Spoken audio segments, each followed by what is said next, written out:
पहलगाममधील हल्ल्याचा नाशिकच्या मालेगावमध्ये पाकिस्तानचा राष्ट्रध्वज जाळून निषेध करण्यात आलाय। विविध सामाजिक संघटनांकडून घोषणाबाजी, मृत्यू झालेल्या पर्यटकांना श्रद्धांजली अर्पण। रायगडच्या खोपोलीमध्ये अंधश्रद्धा निर्मूलन समितीकडून आम्ही सारे भारतीय मूक निदर्शनामधून सामाजिक सलोखा आणि राष्ट्रीय एकात्मतेचा संदेश। काश्मीरमधील दहशतवादी हल्ल्यात प्राण गमावलेल्या नागरिकांना भावपूर्ण श्रद्धांजली। सिंधुदुर्गमध्ये पहलगाममधील हल्ल्याच्या निषेधार्थ आंदोलकांकडून पाकिस्तान विरोधी घोषणा, मेणबत्त्या पेटवून शहीद झालेल्या पर्यटकांना श्रद्धांजली। पाकिस्तान मुर्दाबाद, पाकिस्तान मुर्दाबाद। पुण्यामधील प्रसिद्ध लक्ष्मी रस्त्यावर पाकिस्तानच्या झेंड्यांचे पोस्टर चिटकवलेत। रस्त्यावर झेंडे चिटकवून पायदळी तोडवत पाकिस्तानचा निषेध। पहलगाम हल्ल्याच्या निषेधार्थ सोलापूरच्या करमाळामध्ये मुस्लिम समाज बांधवांकडून आंदोलन, संपूर्ण समाजाकडून भ्याड हल्ल्याचा तीव्र निषेध। जम्मू काश्मीरमध्ये अडकलेले जळगावमधील पर्यटक पुन्हा आपल्या स्वगृही परतलेत। आजपर्यंत टीव्हीवर पाहिलेला थरार प्रत्यक्षात अनुभवलाय। जळगावात परतलेल्या पर्यटकांनी सांगितली आपबीती। परभणीमध्ये वसमत रस्त्यावर पाकिस्तानचा निषेध म्हणून पाकिस्तानचे झेंडे पायदळी तुडवलेत। अज्ञाताकडून पाकिस्तान विरोधात रोष व्यक्त। पहलगाम हल्ल्याचा निषेध म्हणून जळगावच्या एरंडोल शहरात कडकडीत बंद। सकल हिंदू समाजाकडून एरंडोलकरांचा बंदची हाक। पहलगाम हल्ल्याच्या निषेधार्थ नांदेडच्या हदगाव तालुका कडकडीत बंद। आंदोलकांनी पाकिस्तान मुर्दाबादच्या घोषणा देत पाकिस्तानचा ध्वज जाळला, तर बंदमध्ये विविध पक्ष संघटनांचा सहभाग। पहलगाम हल्ल्याच्या निषेधार्थ जळगावच्या अमळनेरमध्ये आंदोलन, पाकिस्तानच्या ध्वजाला पायाखाली तोडवत आंदोलकांची घोषणाबाजी। सकल हिंदू समाजाकडून प्रांत अधिकारी कार्यालयासमोर धरणं आंदोलन।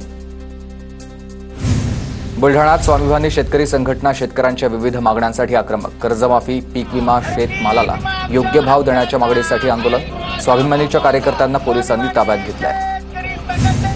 आशा आणि गटप्रवर्तक संघटना आयुक्तचं गोंदियामध्ये तिसरं आंदोलन, तर हे आंदोलन सध्या सुरू आहे। पुण्यातील पुरंदर विमानतळाला स्थानिक शेतकऱ्यांचा विरोध। शेतकऱ्यांचा जिल्हाधिकारी कार्यालयासमोर आक्रोश मोर्चा। कोणत्याही परिस्थितीमध्ये प्रकल्प होऊ देणार नसल्याचा इशारा। पाकिस्तान समर्थन प्रकरणी नालासोपाऱ्यामधील 3 जणांना अटक। उस्मान गणी, इक्बाल सय्यद, तौशीद शेख, अदनान शेख अशी तिघांची नाव आहेत। तिघांनाही 30 एप्रिलपर्यंत पोलीस कोठडी।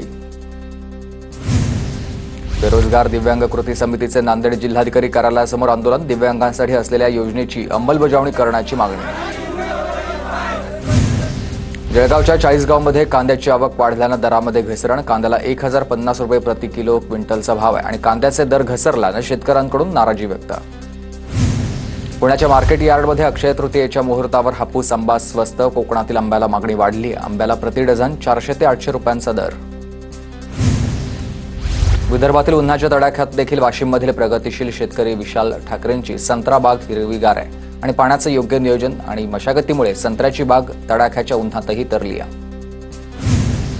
तापमानवाढीमुळे नाशिकच्या बाजारपेठेत पालेभाज्यांचे भाव देखील गगनाला भिडलेत आणि किरकोळ विक्रेत्यांकडे कोथिंबीर 60 रुपये जुडी आहे, तर मेथी 40 रुपये जुडी। नाशिक जिल्ह्यात तापमानाचा पारा चढाच। ग्रामीण भागामधील आठवडी बाजाराला फटका। शेतकरी, व्यापारी, व्यावसायिक हवालदिल। वाशिम जिल्ह्यात पपईच्या फळाला वाढत्या उन्हाचा फटका। शेतकरी चिंतेत। जिल्ह्यामध्ये तापमान 42 अंशावर। परभणीमध्ये खरीपासाठी शेतकऱ्यांकडून तयारी सुरू। आता रखरखत्या उन्हामध्ये शेतकऱ्यांकडून शेतामध्ये पाळी मारण्याचं काम सुरू झालंय आणि यंदा चांगल्या पावसाचा हवामान विभागाचा अंदाज आहे। वाढत्या तापमानामुळे महाराष्ट्रात टँकरची मागणी वाढली। मराठवाड्यामध्ये 33% टँकरनं पाणी पुरवठा। महाराष्ट्रातील धरणांमध्ये फक्त 35% पाणीसाठा शिल्लक। सांगलीच्या जत तालुक्यात भीषण पाणी टंचाई। 4 गावांमध्ये तर आटपाडीमध्ये 1 गावासह 9 वाड्या वस्त्यांवर टँकर सुरू आहेत। 17 गावांचा टँकर मागणी प्रस्ताव प्रशासनाकडे प्रलंबित आहे। कोकणामध्ये सर्वाधिक पाऊस पडत असला तरी सिंधुदुर्गातल्या काही भागात सध्या भीषण पाणी टंचाई। कुडाळ तालुक्यामधल्या घोडगे या गावात पाण्याचा प्रश्न गंभीर आहे। अनेक दशकांपासून गावात पाटबंधारे विभागाची कोणतीही उपाययोजना नाही। बुलढाणा जिल्ह्यामध्ये 31 टँकरद्वारे गावांना पाणी पुरवठा केला जातोय। जिल्हा प्रशासनानं 166 विहिरी अधिग्रहित केल्यात आणि बुलढाण्यामध्ये सध्या भीषण पाणी टंचाई आहे। नागपूरमध्ये उन्हाची तीव्रता वाढली। नागपूर शहरामध्ये रोज 60 टँकरनं सुरू आहे पाणी पुरवठा आणि पूर्व उत्तर नागपूरमध्ये टँकरनं पाणी पुरवठा करण्याची वेळ आली आहे। चंद्रपूर शहरामधील विविध भागात भीषण पाणी टंचाई. मनपाकडून रोज विविध वार्डात 180 टँकरनं पाणी पुरवठा. काही दिवसामध्ये पाणी टंचाई भीषण होण्याची शक्यता आहे. पश्चिम विदर्भामध्ये 385 गावामध्ये पाणी टंचाई. 29,679 हातपंपांपैकी आता 1,026 हातपंप बंद आहेत. खडकपूर्णा धरण कोरडं पडलंय, तर 67 टँकर आणि 883 विहिरींचं अधिग्रहण करून गावात पाणी पुरवठा. विदर्भात मेघगर्जना, वादळी वाऱ्यासह पावसाची शक्यता. अमरावती, गडचिरोली, गोंदिया, नागपूर, वर्धा, वाशिम आणि यवतमाळ या जिल्ह्यांना अलर्ट. विजांचा गडगडाट. ताशी 50 ते 60 किमी वेगानं वादळी वारे वाहण्याची शक्यता. भर उन्हात देखील भंडारामध्ये पर्यटकांची गर्दी. अमरेला फॉल या ठिकाणी धोधो कोसळत असल्यानं आता पर्यटकांमध्ये उत्साह आहे आणि पाण्याचं आवर्तन सोडल्यानं अमरेला फॉलमध्ये पाणी आलंय.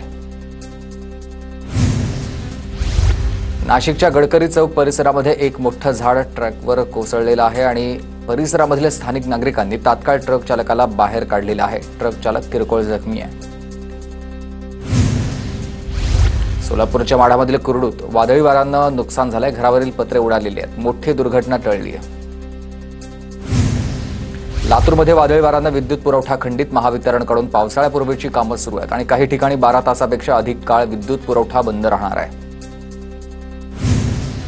चंद्रपूरच्या ऊर्जानगरमध्ये बाल संस्कार आणि जीवन शिक्षण निवासी शिबिराचं आयोजन. ग्राम जयंती पर्वावर श्री गुरुदेव सेवा मंडळाकडून शिबिराचं आयोजन. या शिबिरामध्ये 40 विद्यार्थ्यांचा सहभाग. कोल्हापूरमधील अंबाबाई आणि ज्योतिबा मंदिराच्या विकास आराखडा संदर्भातील आढावा बैठक संपन्न. सहपालकमंत्री माधुरी मिसाळ यांनी आढावा बैठक घेतली. या बैठकीला अंमल महाडकांसह देवस्थान समितीचे पदाधिकारी उपस्थित होते. सिंधुदुर्गच्या मालवणमध्ये शिवरायांच्या पुतळ्याचं पूर्ण काम झालेलं आहे. ड्रोनच्या माध्यमातून टिपलेल्या पुतळ्याच्या दृश्यामध्ये सिंधुदुर्ग किल्ल्याचंही दर्शन होत आहे.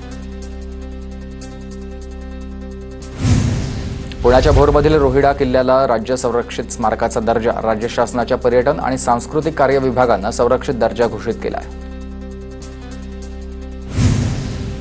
पुण्याच्या नारायणगावमध्ये मुक्ताबाई यात्रेनिमित्त आयोजित कुस्ती स्पर्धेत शिवराज राक्षे नारायणगाव केसरी ठरलाय. राक्षेनं अवघ्या 30 सेकंदात कुस्ती मारली. शिवराजला चांदीच्या गदेसह 2.5 लाखांचं बक्षीस. साताराच्या कराडमध्ये हनुमान यात्रेनिमित्त गावच्या वेशीपासून प्रवेशद्वारापर्यंत रस्त्याच्या दोन्ही बाजूने वृक्षारोपण करण्यात आलंय. या वृक्षारोपणासाठी गावातील तरुणांकडून श्रमदान. जळगावमध्ये परशुराम जन्मोत्सव सोहळ्यानिमित्तानं भव्य मोटारसायकल रॅलीचं आयोजन. समाज बांधवांकडून पहलगाम हल्ल्याचा काळ्या फिती लावून निषेध. सोलापूरच्या माळशिरस तालुक्यामधील कन्हेरमध्ये चैत्री कावडीचा सोहळा. गावातील 13 मानाच्या कावडीनं एकत्रित येत पाण्याची धार घालून कावडीच्या उत्सवाची सांगता केली. बीडच्या चऱ्हाटा गावातील प्राथमिक आरोग्य केंद्राची दयनीय अवस्था. आरोग्य केंद्रात 5 वर्षांपासून विद्युत जोडणीच नाहीये. उन्हाचा कडाका वाढल्यानं अधिकारी वैतागले. कराडच्या आटके या गावात बिबट्याचा वावर. दिवसाढवळ्या बिबट्या लोकवस्तीत येत असल्यानं नागरिकांमध्ये भीतीचं वातावरण. बिबट्याचा बंदोबस्त करण्याची मागणी.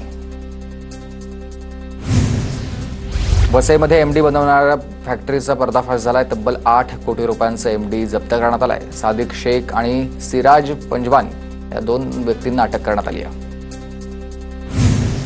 नागपूरच्या पारडी पुलावर 2 ट्रकचा भीषण अपघात झालाय. भरधाव ट्रकची पुलावर उभ्या असलेल्या दुसऱ्या ट्रकला धडक बसली. या अपघातामुळे उड्डाणपुलावरील वाहतूक काही काळ बंद होती.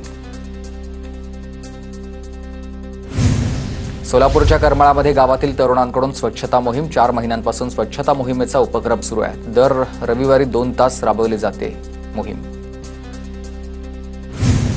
हिंगोलीच्या येळी शिवारामध्ये हळदीचे बेणे, शेती उपयोगी अवजार यासह इतर साहित्याला आग. शेती उपयोगी साहित्य जळून खाक. शेतकरी नागनाथ शेट्टेंचं मोठं नुकसान.